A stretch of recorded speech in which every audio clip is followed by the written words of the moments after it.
Eu sou Satini Sato, para você que não me conhece, estamos em mais uma sexta com o nosso podcast, com a presença do Dr. Gustavo Triani e os nossos convidados de hoje, desta sexta-feira, soldados Hugo Leonardo, a Fabiana Araújo e Paula Carolina, que são aí representantes da Polícia Militar de Minas Gerais, atuantes na patrulha de prevenção à violência doméstica na região dos Inconfidentes. E também o Tenente William Valadares, comandante do 1º Pelotão do Corpo de Bombeiros Militar em Ouro Preto. É o Setembro Amarelo, movimento aí de valorização da vida. Eu peço agora que cada um dos senhores e senhoras façam a sua apresentação individual. Ótima tarde, sejam todos bem-vindos aqui à Real.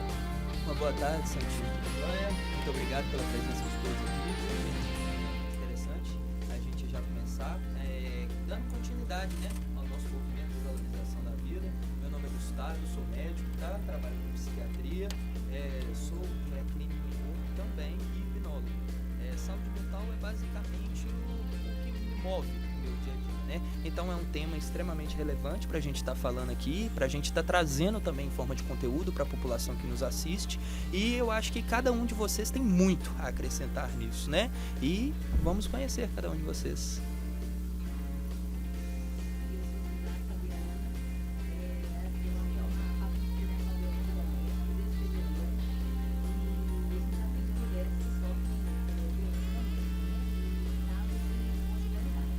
Nosso principal objetivo é quebrar o ciclo da violência, né, que ele se dá em 3 fases, que é o ciclo da lua de mel, tensão e explosão mesmo da violência.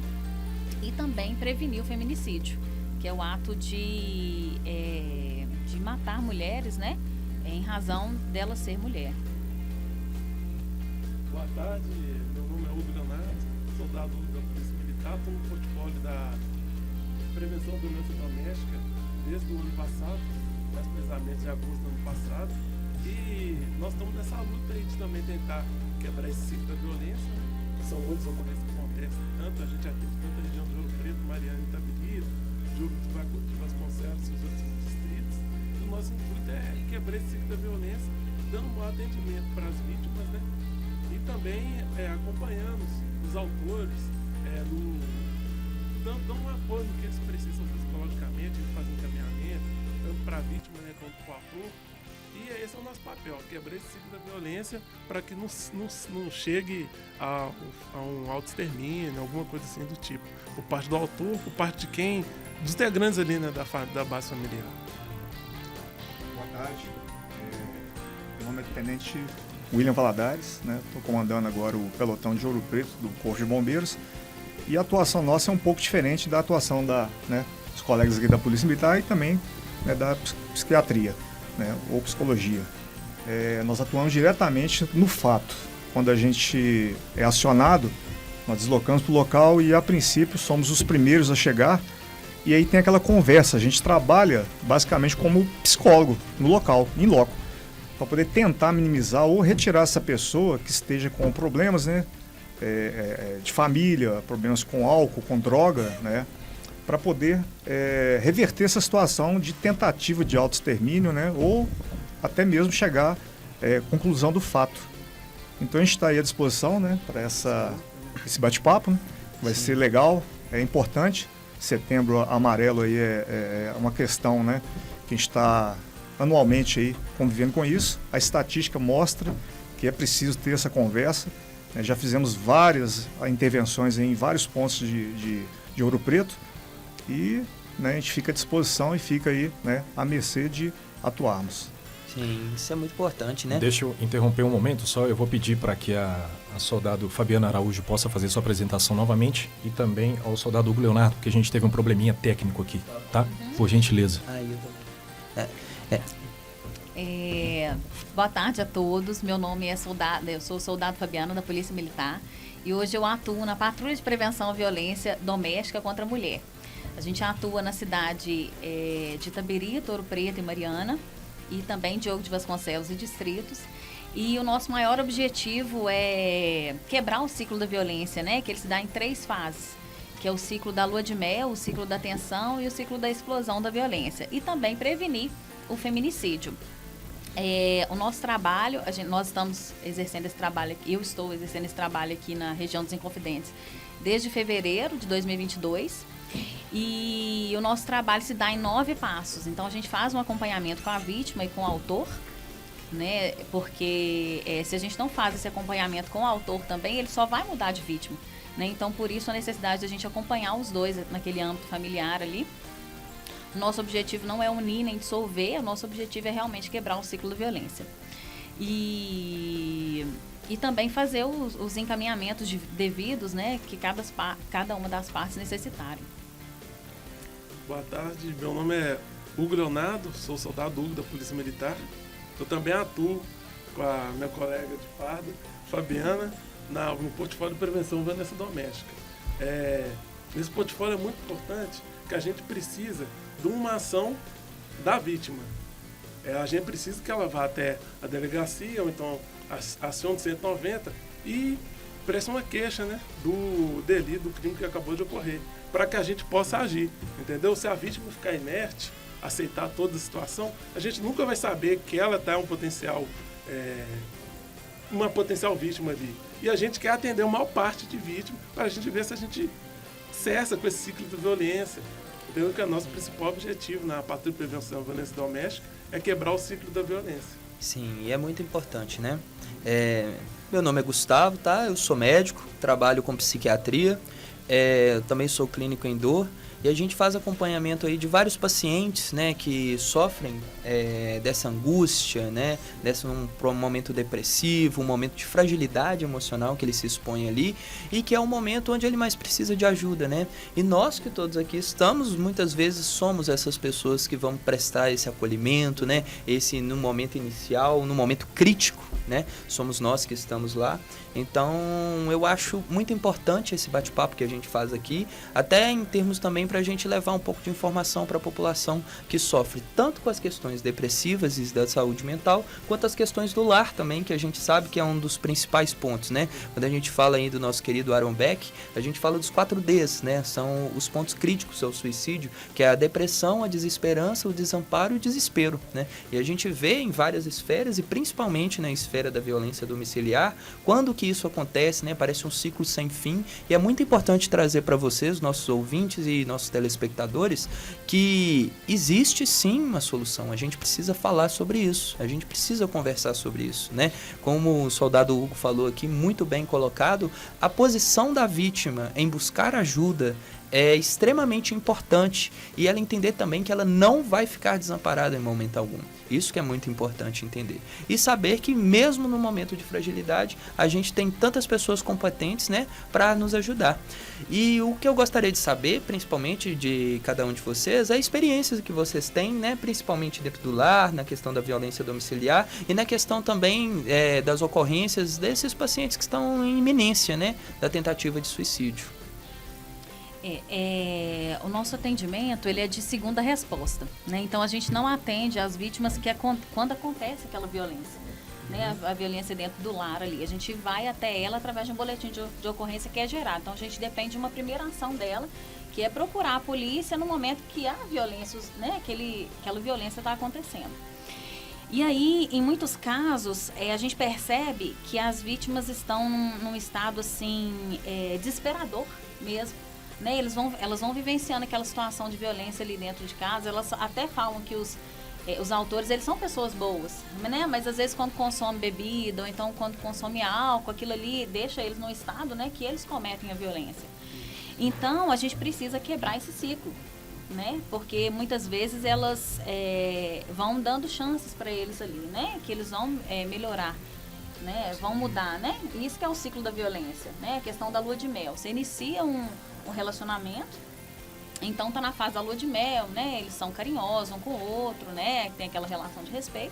E aí vem o ciclo da tensão, que começa um destratar o outro, começa a troca de ofensas, né? E depois a explosão da violência mesmo, que ela pode se dar ou por violência física ou uma violência patrimonial, que é quebrar os bens, arremessar o celular na parede, quebrar o celular. A psicológica, que é baixar a autoestima, né? Aquele ciúme excessivo, aquela perseguição excessiva, né? E depois dessa explosão da violência vem a fase da lua de mel, que ele fala que ele vai mudar, que ele não vai fazer mais aquilo, então ele ajoelha, ele chora, ele se sente arrependido daquela situação ali. Então a vítima, né, com a esperança de que ele vai melhorar no relacionamento, que ele realmente está arrependido e vai ter outros comportamentos, ela volta de novo para o relacionamento. Então isso é um ciclo, né? Então lua de mel, tensão e explosão. Então ela vai passando por essa situação por muito tempo. E aí quando a gente chega, que foi gerado um boletim de ocorrência, né, que às vezes o autor foi preso ou não. O filtro também, que é através da gravidade da reincidência. E a reincidência, exatamente. Porque a gente não filtra, a gente faz um filtro, mas a gente não pega qualquer boletim de ocorrência, não. Tem que ter uma gravidade e uma reincidência. A gente dá preferência, né, para os casos que tem uma gravidade maior e tem uma reincidência, porque são os casos que a gente entende que necessita, né, da nossa presença de imediato. De imediato. Né? Até porque, infelizmente, é uma recorrência muito recorrente, né? Então, assim, a gente trabalha em prol disso, né? Principalmente dentro do CAPS, quando a gente acompanha, principalmente as pessoas, né, como é um serviço público, a gente tem esse contato com as pessoas que têm uma fragilidade social, uma vulnerabilidade social maior, e a gente percebe principalmente esse ponto do álcool, né, e das drogas de uma forma geral, onde o álcool também se inclui, é o primeiro fator que é desestabilizador do lar, né? Por quê? Porque isso começa no primeiro momento aquele uso recreativo, no segundo momento já começa a ter o prejuízo da atuação profissional, aí aquele paciente, né, aquele cidadão, ele perde o emprego, aí ele piora a situação dentro do lar, vai agravando o seu estado de saúde mental e colocando em risco todos aqueles que moram com eles ali, né? Principalmente ele, na tentativa de autoextermínio, no caso de mutilação, né? Principalmente a gente estava conversando aqui antes, né, Tenente? Isso, exatamente. Sobre essa questão do desespero de que muitas buscam, né? Principalmente até nessa questão do lar, a vítima, claro, a mulher acaba sofrendo muito ali, e no segundo momento, naquele momento de impulsividade, o homem acabou tomando essa atitude trágica da violência, e no segundo momento, num outro momento de impulsividade, uma tentativa de autoextermínio, né? Ou um suicídio consumado. Então, assim, de uma forma geral, a gente consegue ver que é muito mais complexo do que parece ser. E tantas as esferas que a gente pode abordar nisso, né? Como você está falando, Tenente, né? Aquele caso que você resgatou, né? Isso. Eu tive a oportunidade de ir, né, por 3 vezes na mesma vítima em datas diferentes. Tudo ali na Curva do Vento. Infelizmente, ele é um local, né, propício, que é de fácil acesso para todo mundo. E da primeira vez eu o conhecia. Eu já havia, né, tido a oportunidade de jogar bola com ele e tal na época, e quando eu cheguei próximo, aproximamos, né, fazer aquela abordagem mesmo de aproximação, de saber o que se trata. E era de noite, madrugada, e essa vítima, né, estava já com as pernas viradas para o lado do abismo.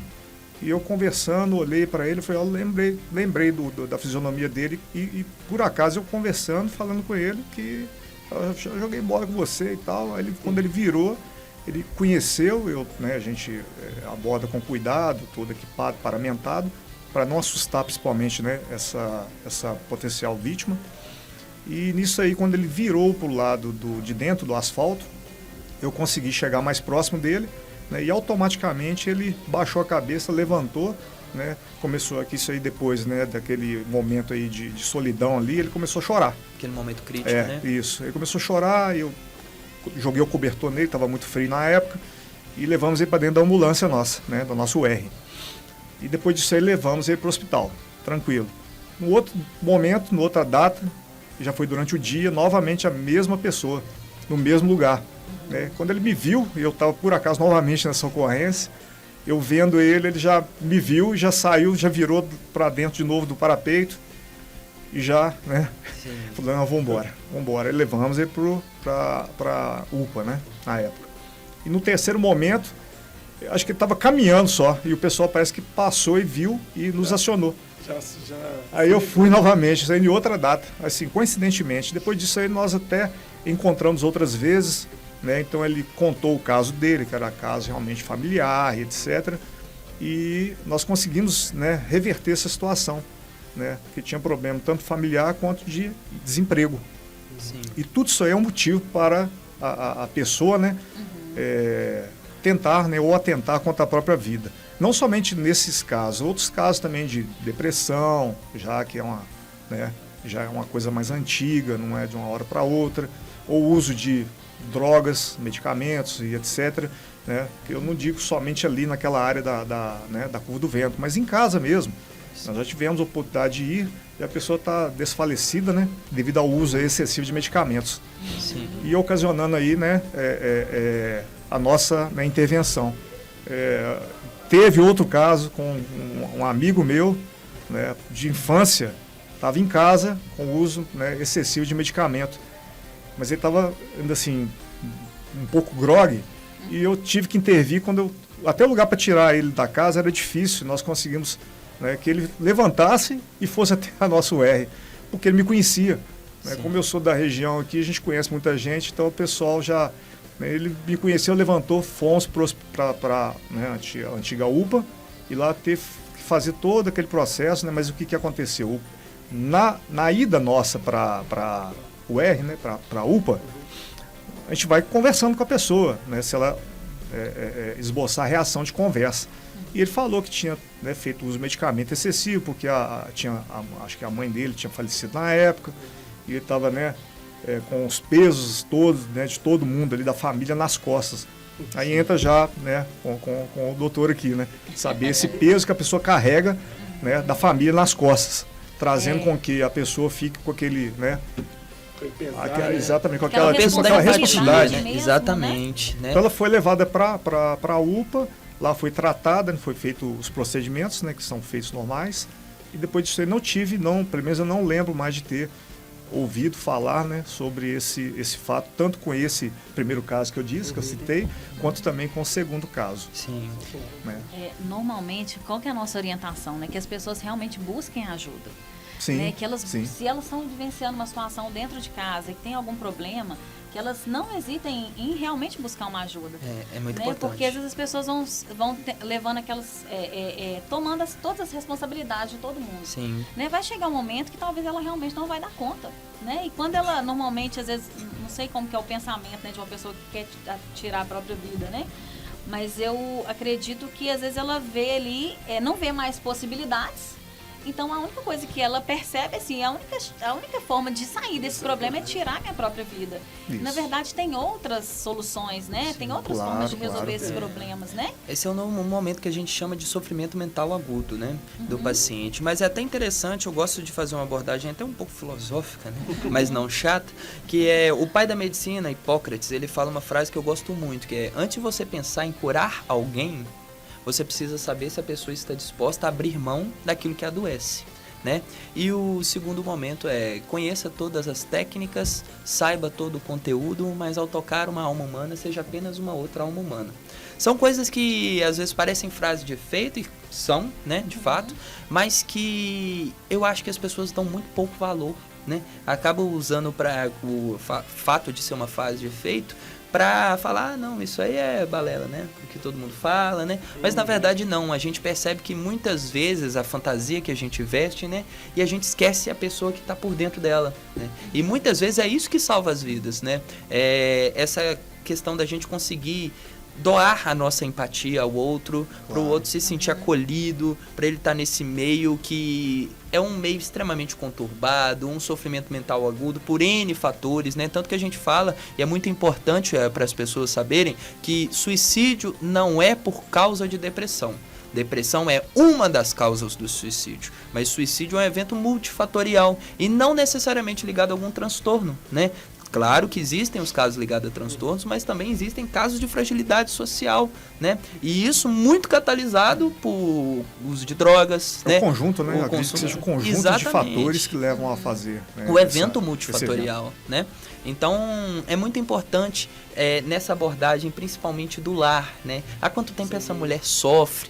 Quanto tempo essa mulher sofre sem ter voz, né? Ou muitas vezes acontece de alguma vez ela tentar falar, comunicar com alguém, né? E aí, nesse momento, o agressor do lar acaba descobrindo e ela sofre mais ainda, o que acaba ela recalcando isso para dentro. E quais são as ferramentas que a gente tem, assim, para poder ajudar essa mulher, que a polícia, principalmente, tende a desprender para fazer esse apoio à vítima que ela precisa? Bom, na verdade, a gente sempre orienta as pessoas, a gente faz palestras, faz blitz também, né? Falando um pouco do nosso trabalho. E também não há outra forma se a vítima se calar. Não tem outra forma. Então, muitas vezes ela se cala por causa de uma coação, uma ameaça, né? O autor fala assim, se você me denunciar para a polícia, eu vou te matar. Se você me denunciar, eu vou tirar os seus filhos de você. Sim. Se você me denunciar, você vai ver, eu vou matar toda a sua família. Então, ela realmente fica acuada, né? Ela fica com medo de fazer aquela denúncia. Então, o que a gente orienta? Procura uma amiga mais próxima. Se tem alguém que você confia, procure, não deixe de procurar. Porque com isso, você está salvando a sua vida e das pessoas que estão ao seu redor. Porque a gente não consegue chegar até você se você não pedir ajuda.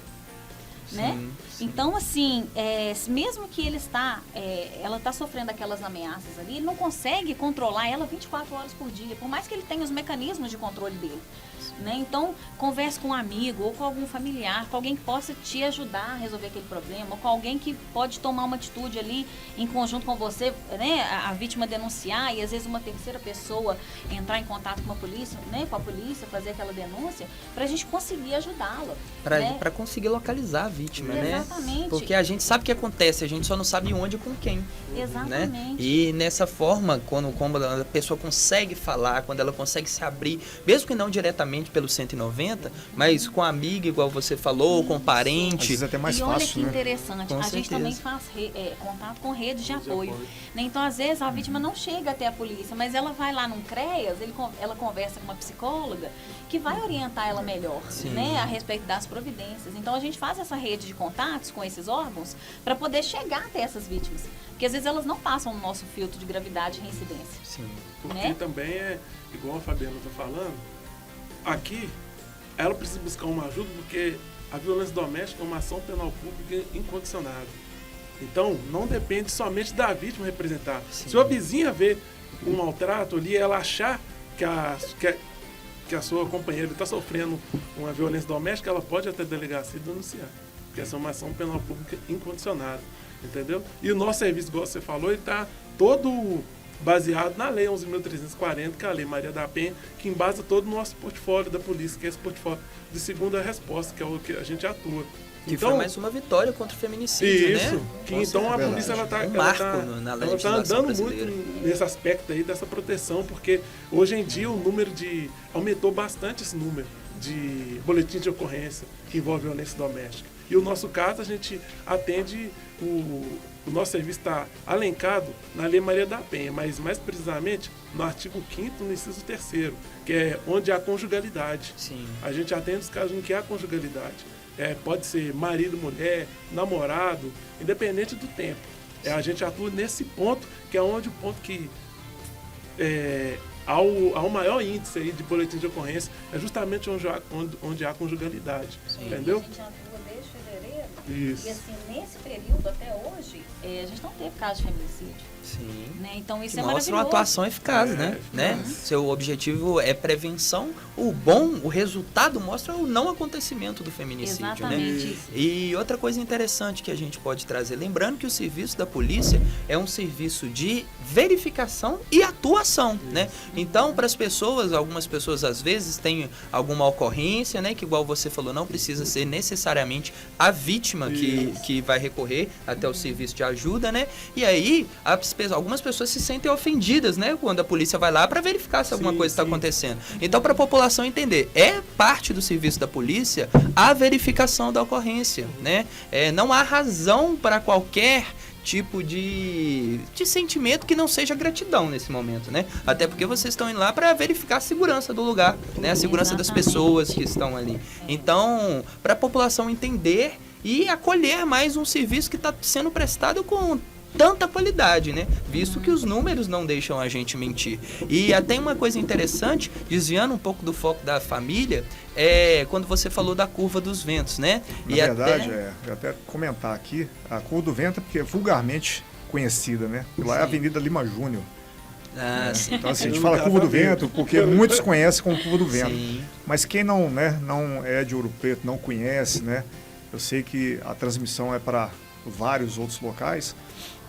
A Avenida Lima Júnior, que dá acesso aí à antiga, ao CAN, né? É uma rodovia realmente muito perigosa, já foi palco de N acidentes também, né? Não somente aí com essa questão em discussão aqui, mas de acidentes automobilísticos, né? Com veículos que caíram lá embaixo.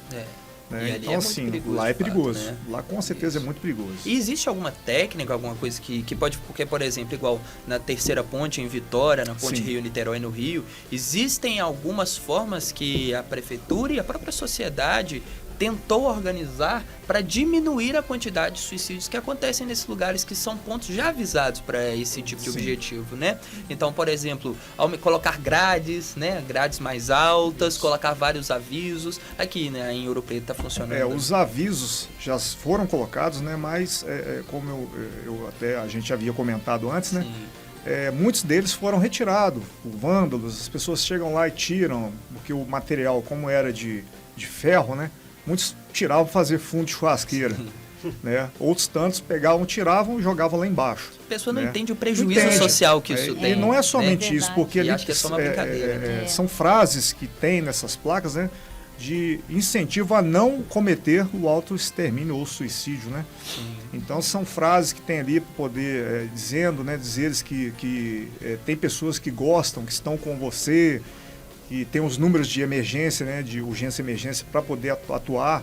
São as pequenas ações Exatamente, que mudam o desfecho, né? No momento que a pessoa está lá desesperada, não tem nada, às vezes está ao relento lá, vê uma frase daquela, a pessoa repensa.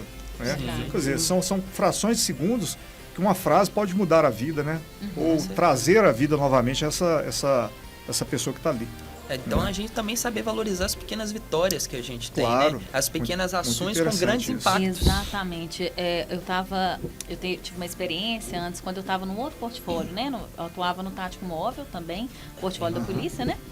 E aí a gente estava fazendo um patrulhamento na cidade de Passagem Mariana, então a gente estava passando exatamente no momento em cima da ponte e tinha um rapaz que estava tentando, né, se suicidar, né? Tirar a própria vida.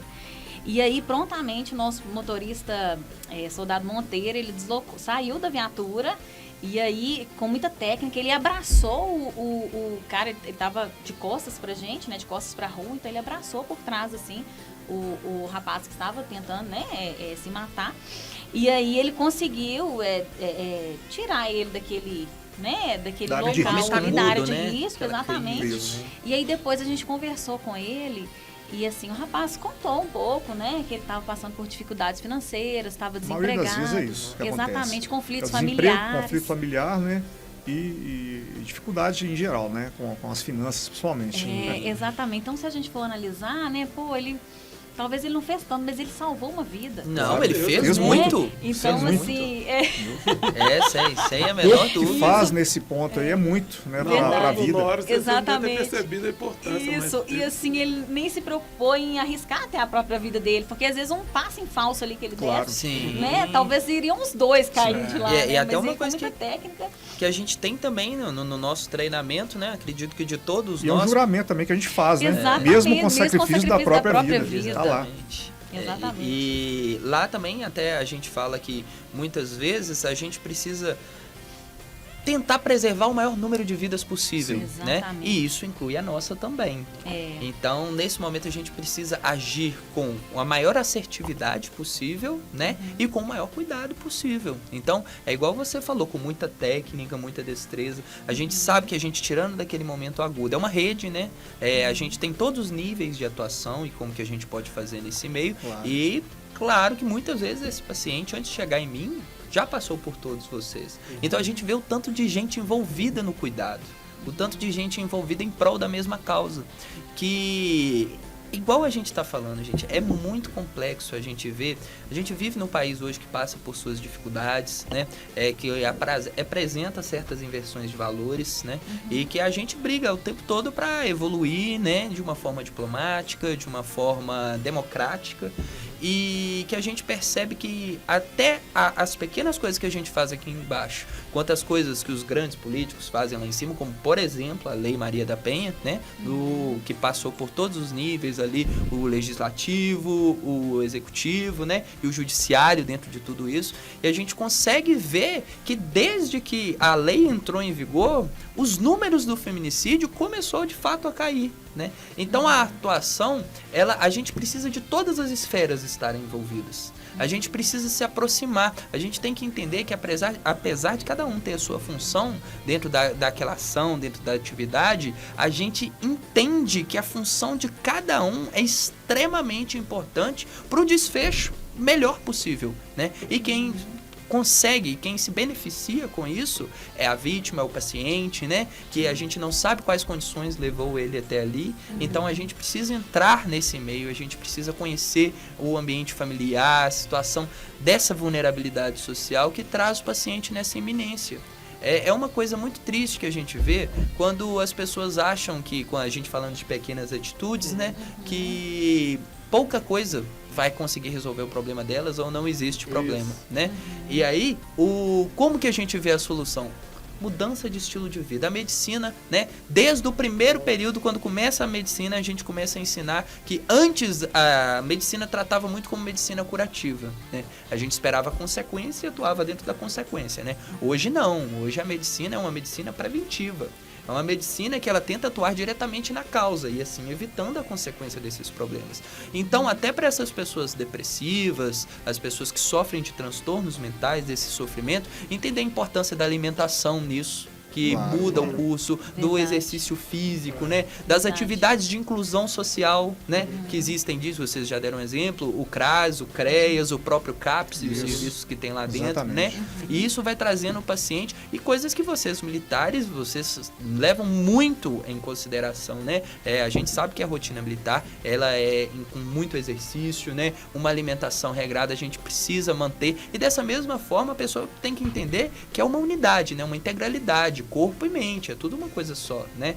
Tanto que é o conceito de saúde, que eu já falei aqui, mas a gente não pode parar de repetir até que as pessoas entendam. O que é saúde? Saúde é o completo bem-estar físico e mental, né? E como que a gente vai atingir isso? A gente vai trabalhar, chegou um paciente para mim, né? Eu trabalhando com a psiquiatria, ou vou trabalhar, não, vamos ver só isso aqui, porque essa parte da sua obesidade, do seu sedentarismo, isso aí a gente vai encaminhar e outro médico olha, né? Isso não é você tratar o ser humano, isso é você tratar uma doença, né? Então, é muito importante a gente entender que a gente hoje, a medicina que hoje ela é ensinada e que muitos médicos praticam, é exatamente a medicina que é humana, né? Você está tratando uma pessoa que tem uma comorbidade, mas você nunca pode esquecer que você está tratando uma pessoa, né? Então, você é psiquiatra, mas você vai fazer uma atuação com a medicação que vai fazer a prevenção ali da depressão, de outros transtornos, como transtornos bipolares, né? A atuação mesmo, nem sempre só de prevenção,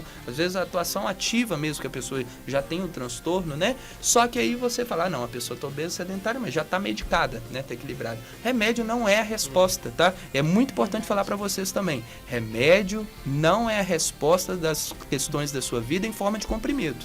Tá? O remédio ele vai te estabilizar, mas o que de fato vai mudar o curso da expectativa de qualidade e de quantidade de vida que esse paciente vai ter é exatamente o que ele vai entender daquilo que ele está passando e o que ele mesmo pode ver, o protagonismo dele, né? O que ele pode fazer para mudar isso? Porque o tratamento é em conjunto junto com todos nós. Então, é muito importante as pessoas entenderem que não existe essa dualidade mente e corpo. Isso existe na hora de estudar. Mas, no momento principal, é tudo junto. A mente influencia o corpo, assim como o corpo também influencia a mente. E não só o corpo, o ambiente também. Por isso que a gente pede cuidado dos ambientes que frequentam, os lugares que passam. Porque uma pessoa que tem uma ideação suicida lá no fundo, né? Uma hora ela passa pela curva dos ventos. Ela passa por aquele momento de impulsividade, vai lá, comete o ato. Então é isso que a gente tem que prevenir aqui, a gente deixar as pessoas cientes dessa questão. Olha, faltando 8 agora para as 4, a gente vai para um rápido intervalo comercial e daqui a pouquinho a gente volta. De volta na Real, agora 4 em ponto. Para você que ligou o rádio agora, nós estamos com o Dr. Gustavo Triani, que é o nosso podcast, né, do movimento de valorização da vida. Os convidados, o soldado Hugo Leonardo e a soldado Fabiana Araújo e também a presença do tenente William Valadares. Dando prosseguimento aos nossos trabalhos, ao trabalho do Dr. Gustavo. A gente estava até conversando aqui durante esse breve período, né? E a gente viu muito conteúdo bom surgindo, né? Principalmente quando a gente estava falando do grande problema social que a gente vive hoje de drogas, né? Que a mudança dessa abordagem, igual eu falei, da medicina preventiva, né? Que era uma medicina curativa. Então a gente para de tratar a consequência e a gente começa a fazer o lógico, que é tratar a causa. As pessoas acham que muitas vezes de início isso não tem grande impacto, né? Mas a gente sabe que o impacto disso é no longo prazo. Por quê? Por exemplo, a guerra contra as drogas. Se a guerra contra as drogas existiu, é uma guerra perdida, porque as drogas ganharam, igual. É o traficante tá lá no alto do morro, né? O traficante morreu. Alguém vai ocupar o lugar dele, né? E nessa guerra, a quantidade de policiais que a gente perde também, né? E a droga tá aí. Então, a ideia é tratar direto a droga, a distribuição de droga? Não, é tratar o consumo, né? Vamos tratar as pessoas que fazem o consumo da droga, que diminuindo a demanda, naturalmente as pessoas vão procurar outra forma de sucesso. Que até por essa questão de vulnerabilidade social que a gente estava falando, as pessoas que moram em comunidades, em condições quase ou semi-miseráveis, ou miseráveis mesmo, o único exemplo que ela tem próximo de sucesso é o traficante, né? Então ela acaba tentando ir para esse ponto. Então ações como o ProERD, é claro que tem todo o peso daquilo que o ProERD leva, mas principalmente o que eu acho mais importante, a presença do policial dentro da sala de aula da criança. Porque a criança tem que aprender que o policial não é um inimigo, né? O policial é o apoio. É isso que é o importante da gente trazer. E como que a gente vai mudar todas essas questões? Como que a gente vai mudar o consumo da droga? O importante é ter uma mesa cheia de droga? Se ninguém consumir, o que vai fazer com isso? Não é uma mesa cheia de droga, é uma mesa cheia de lixo. A gente vai descartar, né? Então isso que é importante. A gente não tem que frear a chegada da droga até a pessoa, né? E achar que isso é problema resolvido, né? E até lembrando também que drogas lícitas e ilícitas, e o álcool também é ilícito abaixo dos 18 anos, né? Então não foge desse contexto também. Então a gente busca as formas gerais e as formas mais racionais, exatamente. Vamos tratar a causa. Qual que é o problema? O problema é baixa educação. Vamos dar educação para essa população, vamos mostrar o que ela precisa fazer, né? Até numa questão, fugindo assim, sem entrar muito na área política, mas teve um presidente do Brasil, há um tempo atrás, né? Que dentro de um debate, pegaram... uma menina, se eu não me engano, pegou o microfone e perguntou como que a gente pode fazer para a gente ganhar mais dinheiro aqui no Brasil, trabalho tá difícil, isso e aquilo, e foi a resposta que eu digo para você que eu acho que foi a resposta mais racional que um presidente da República já deu, que foi: qualifique-se, né? A educação é a chave do sistema, a comunicação é a chave do sistema, né? A gente melhorando o diálogo, melhorando o acesso à informação, a gente melhorando as formas que essa pessoa tem, que ela entende que ela não está presa a um destino, né? Muitas vezes eles pensam: eu nasci numa comunidade, eu nasci pobre, vou crescer pobre e vou morrer pobre, né? E a única forma que eu tenho de mudar isso é ou ir para o mercado paralelo, né? O mercado do tráfico, e não digo só de drogas, né? O tráfico de tudo, né? O tráfico de mercadoria roubada, o tráfico de outras mercadorias sem notas, o tráfico de drogas. E assim, não é só esse o caminho, né? Vamos fornecer um serviço público de qualidade, vamos fornecer educação. A gente precisa desse jovem da comunidade, da periferia. Ele não é só dentro das quadras de futebol, né? Que também é muito importante, porque enquanto ele tá lá, ele tá fora das ruas, mas é dentro de uma sala de aula. E também não é tratar todos como se fosse um só. A gente precisa entender a individualidade de cada um, né? A gente precisa respeitar a individualidade de cada um. Eu, na minha posição de médico, trabalhando com a saúde mental, hoje eu observo que é um abuso em colocar 50 crianças, 25, 20 crianças, 10 dentro de uma sala e tratar o ensino como se ele fosse de uma forma única. Isso que todo mundo ali aprende do mesmo jeito, né? Isso é um atentado à educação.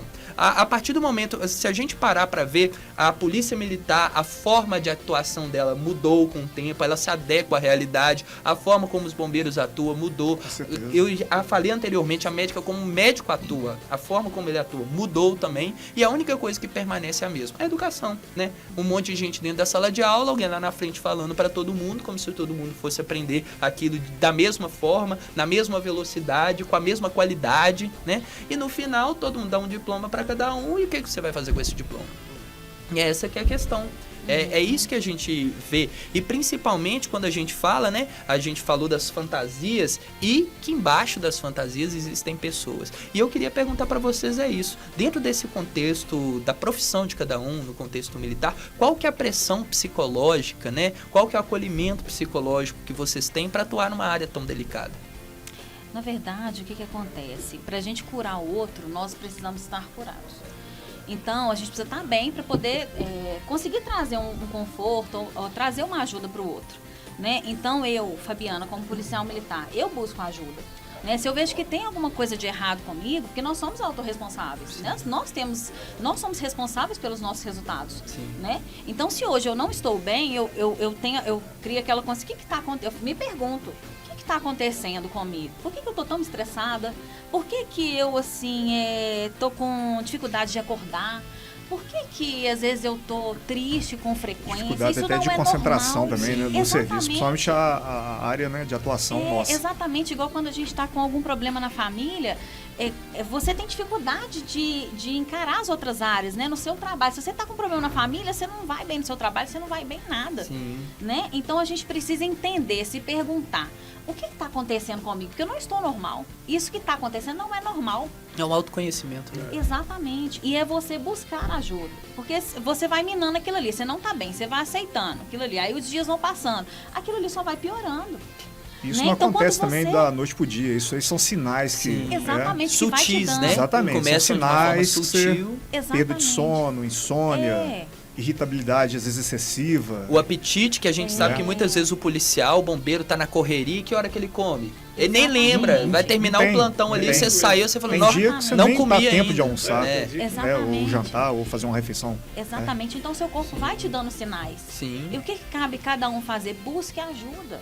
Procura um profissional, conversa com um amigo, né? Fala ali o que está acontecendo, às vezes ele pode te ajudar, igual numa situação... que a gente, no nosso convívio mesmo do enfrentamento à violência doméstica, a gente incluiu uma vítima, né, que tinha sofrido violência, tinha um boletim de ocorrência e a gente viu a gravidade e foi atendê-la. E aí ela relatou aquilo que estava acontecendo, a gente incluiu ela no programa. Quando a gente inclui a vítima, a gente inclui também o autor, porque se a gente não trata a vítima e o autor, muitas vezes ele só muda a vítima. Isso. Né? Isso que vai acontecer. Então, a gente conversando com ela, incluímos ela e no segundo encontro, a gente faz vários encontros, né? Que a segunda etapa era a apresentação da lei, para ela ter assim, o conhecimento mesmo, né? Para saber os órgãos que vão protegê-la, né? Saber a respeito de medida protetiva, a respeito, inclusive, do ciclo de violência que ela vivenciou ao longo do relacionamento, as formas de violência, porque muitas pessoas acreditam que é só violência física, mas tem outras formas de violência, violência psicológica, patrimonial, moral, né? Então, a gente explica tudo isso para ela e aí nesse encontro ela estava envergonhada, porque ela falou assim, Fabiana, eu tô com vergonha de vocês.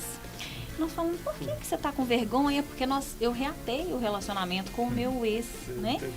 E aí ela se sentiu envergonhada porque tinha acontecido aquilo tudo, né? E vem o julgamento dela, principal, né? Porque a pessoa que vai te julgar mais cruelmente ao longo da sua vida é você mesmo. A autoavaliação. Né? A autoavaliação, né?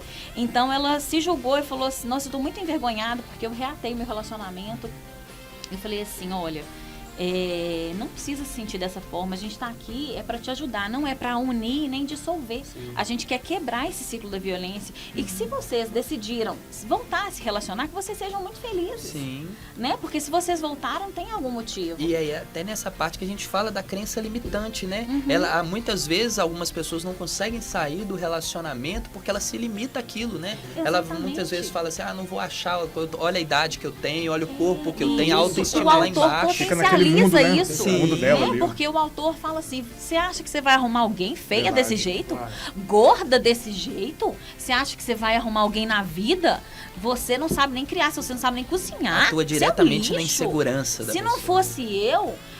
você não vai encontrar ninguém, não. Você estaria namorando. Se depender financeiramente, né? Exatamente. Então, nesse caso pontual, ela falou, eu reatei porque eu dependo dele financeiramente. Sim. Porque ela se sentiu desconfortável, porque ali, ao longo do momento que eles estavam separados, ele arcava com todas as despesas e ela se sentia desconfortável. Falou assim, gente, ele vai no supermercado, ele compra tudo para dentro de casa, eu não ajudo com nada, nós estamos separados. Então, assim, é como se ela pensasse assim, eu não estou contribuindo com nada e ele que banca tudo. tudo, né? E é isso que a gente fala, até geralmente quem tá do lado de fora, né? E falando sobre isso, eu cito até o filme que chama Cabana, que eu acho um filme fantástico, maravilhoso, né? E deu spoiler, né? E agora o spoiler tá liberado pra vocês que estão assistindo, tá bem? Porque já deu prazo pra todo mundo assistir. Quem não assistiu, assista, mas o spoiler vem.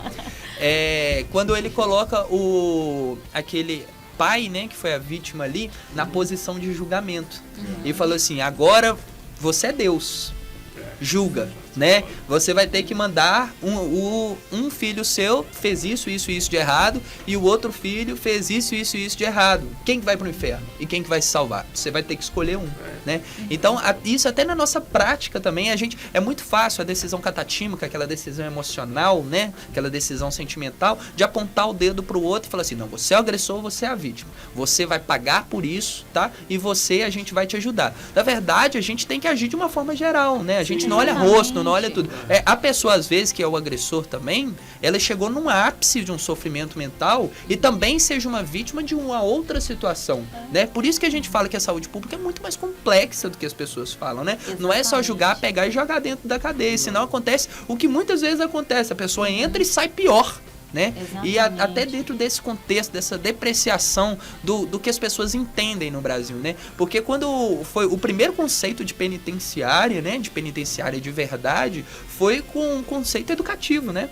A pessoa entra com prazo para sair e para ela sair de uma forma onde ela vai devolver para a sociedade um comportamento melhor do que ela entrou, né? E com o tempo isso foi migrando para um caráter punitivo. Não, você tá aqui para sofrer mesmo, vai comer o pão que o diabo amassou e na hora que você sair, você tem certeza que você não vai querer voltar, né? O que não acontece, somos seres humanos. Aí a pessoa já entra num sofrimento mental. Esse sofrimento mental piora lá dentro. E isso quando a gente sabe que acontece, né? Às vezes tem que se aliar a alguma facção, alguma coisa assim, para sobreviver de certa forma. E na hora que ele sai, isso é cobrado, né? Sim. E aí você tem mais um participante do crime.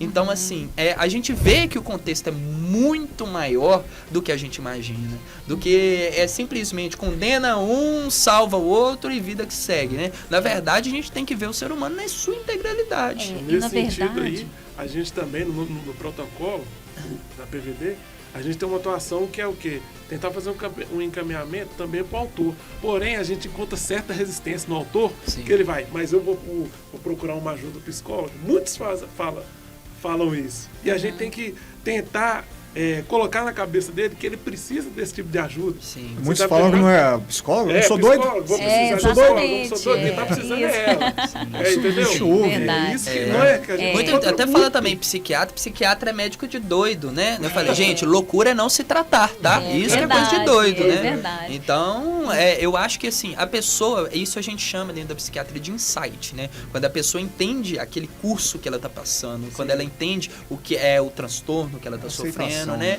E principalmente o que eu vou falar aqui, que dessa mesa eu acho que não sobra nem você, Santini, que é estresse. Tá? O estresse, ele mata igual o cigarro. Não sobra mesmo.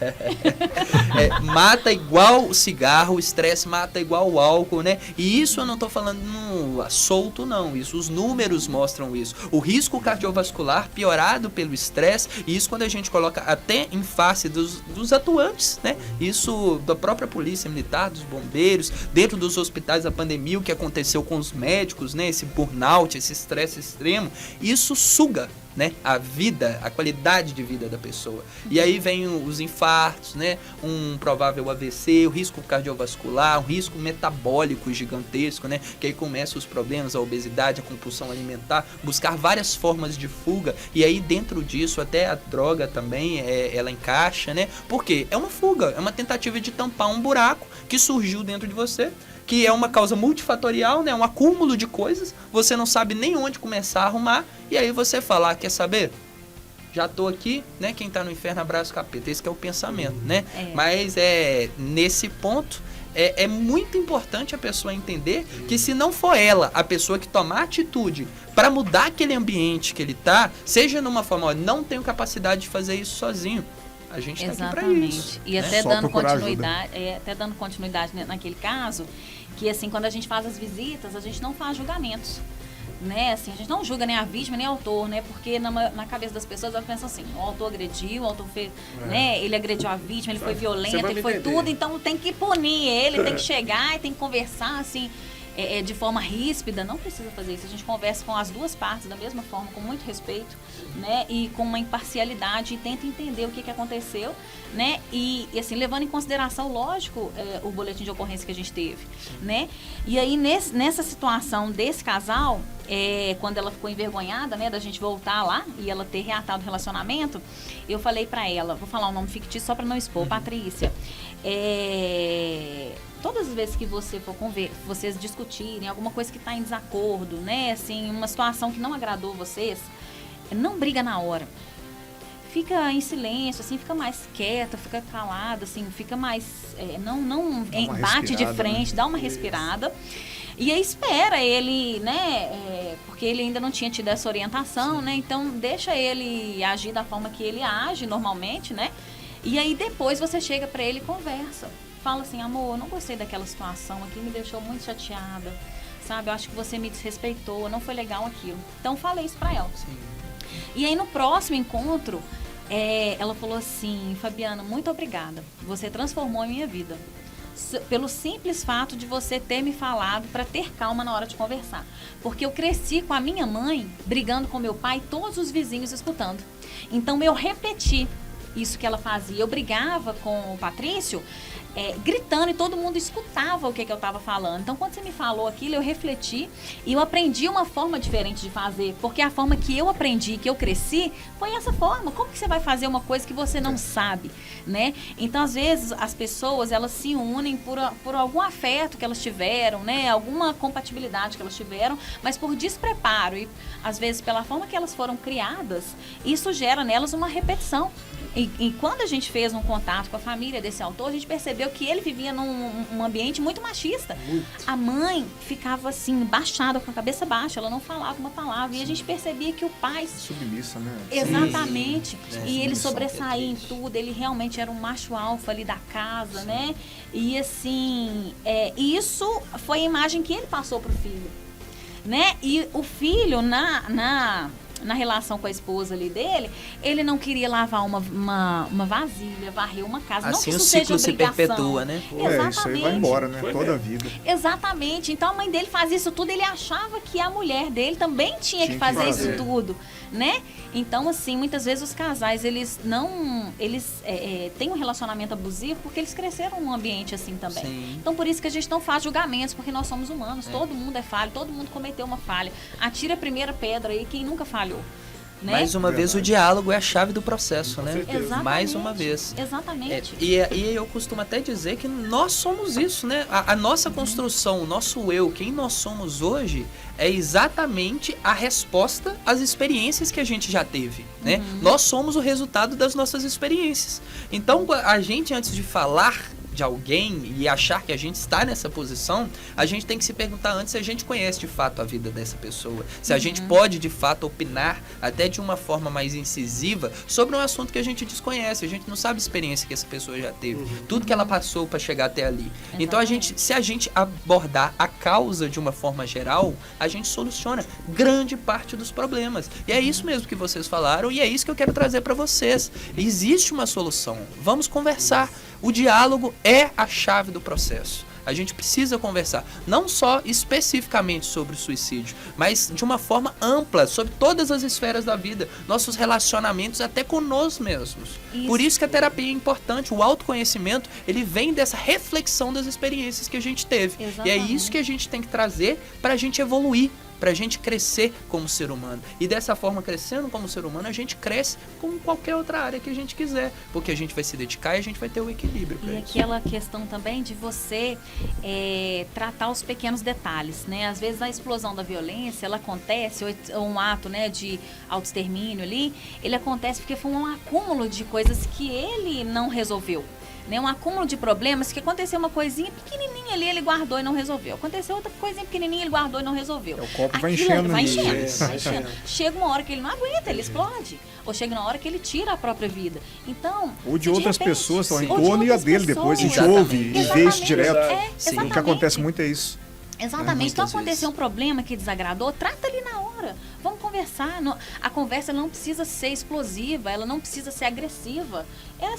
É conversar um com o outro, assim, como se estivesse conversando com um amigo mesmo. A pessoa que você se relaciona é seu amigo, ela precisa ser o seu melhor amigo. Com certeza. Né? Para você dividir aquilo ali que está acontecendo. Você divide as experiências de vida, né? Exatamente isso que a gente está falando. E às vezes as pessoas têm o hábito de pensar que os outros pensam como ela. Né? Então, às vezes, numa relação assim, você chega, numa relação de casal mesmo, né? Um chega e fala: amor, por que você tá assim, com essa cara fechada? Ah, você sabe muito bem. Isso é verdade. Né? Não, amor, eu quero entender o que tá acontecendo. Ah, não é possível, deixa de ser cínico. Né? Acontece mais vezes que a gente pode imaginar, né?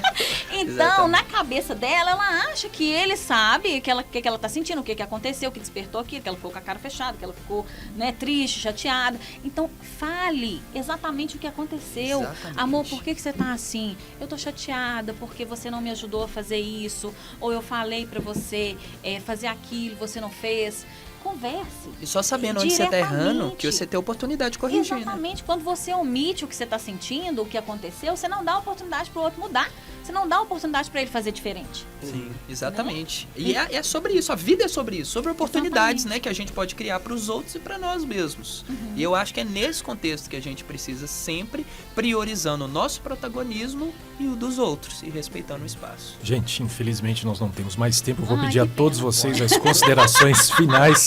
Agora 4h22 e já agradecendo a presença do soldado Hugo Leonardo, a soldado Fabiana Araújo, ao tenente William Valadares, que eu tenho uma estima muito grande. Ele sabe do que eu estou falando também, que já me salvou de uma aí que espero nunca mais passar e nem que ninguém passe pelo que eu passei também, que no trânsito a gente não deve brincar. Né? Verdade. E agradecendo já a todos aqui e sejam bem-vindos novamente quando precisarem. Muito obrigado. Muito obrigada.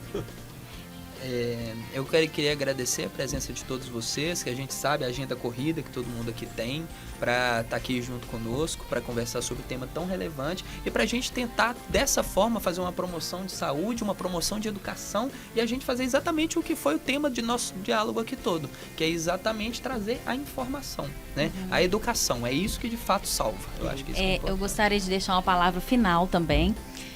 Primeiramente, gostaria de agradecer a oportunidade de estar aqui, poder compartilhar um pouquinho das nossas experiências. Foi um bate-papo assim, maravilhoso, a gente conseguiu vivenciar, né, outras situações.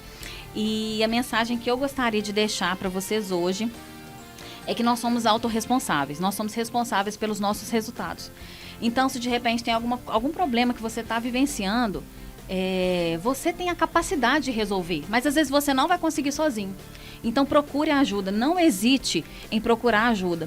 Tem um rapaz, né, um profissional de inteligência emocional que eu gosto muito, que é o Paulo Vieira, não sei se vocês já ouviram falar sobre ele. Ele fala de uma regra 10-90. Então 10% é o que te acontece, 90% é o que você faz com o que te acontece. Então se de repente você tem algum problema, aquilo ali é só 10%. O que você vai fazer com ele é que vai fazer a diferença. Então vocês não estão sozinhos. Nós estamos aqui para ajudar vocês. Então, não se omitam, não se omitam e não percam a oportunidade de dividir o seu problema, de conversar com as pessoas, de falar o que está te incomodando, porque isso vai salvar a sua vida e vai salvar a vida de outras pessoas também. Obrigada. Muito bom. Eu queria agradecer a oportunidade também de estar aqui e poder falar um pouco desse nosso portfólio, de como a gente dá uma nova roupagem no nosso atendimento, né? Principalmente nesse atendimento que aqui em Ouro Preto está sendo recente, essa implantação, tanto Ouro Preto, Mariana, Itabirito e os distritos, está sendo recente, e falar que a sociedade pode contar com a gente, que esse serviço nosso é um serviço mais personalizado, juntamente para cada caso, e a gente tem essa imparcialidade em cada caso, e pode ter certeza que nós vamos atender com o maior respeito possível. Bom, agradecer também a todos, né, pela oportunidade, como diz o Satino, né? Tive a oportunidade de atendê-lo, tem muitos anos, mas a gente não esquece, né, o que a gente fez. E dentro do tema de hoje, né, que é o Setembro Amarelo, agradecer essa oportunidade, a gente está à disposição, né, 193, esse número salva vidas, e vamos colocar novamente as placas, né, indicativas ali de orientação para que não haja, né, esse problema sério que há aqui em Ouro Preto, de tentativas, né, por várias pessoas de autoextermínio. E agradecer a oportunidade, né, doutor, aos colegas aqui da Polícia Militar, né, e a todos, né, que estão nos ouvindo nesse momento. E para concluir, eu queria deixar para vocês os números que vocês podem ligar para vocês buscarem ajuda, tá? 193 o Corpo de Bombeiros, 192 o SAMU, o 190 a Polícia Militar e o 188 do CVV, tá? Esses números podem salvar a sua vida e a de alguém que você conhece. Então vamos divulgar isso.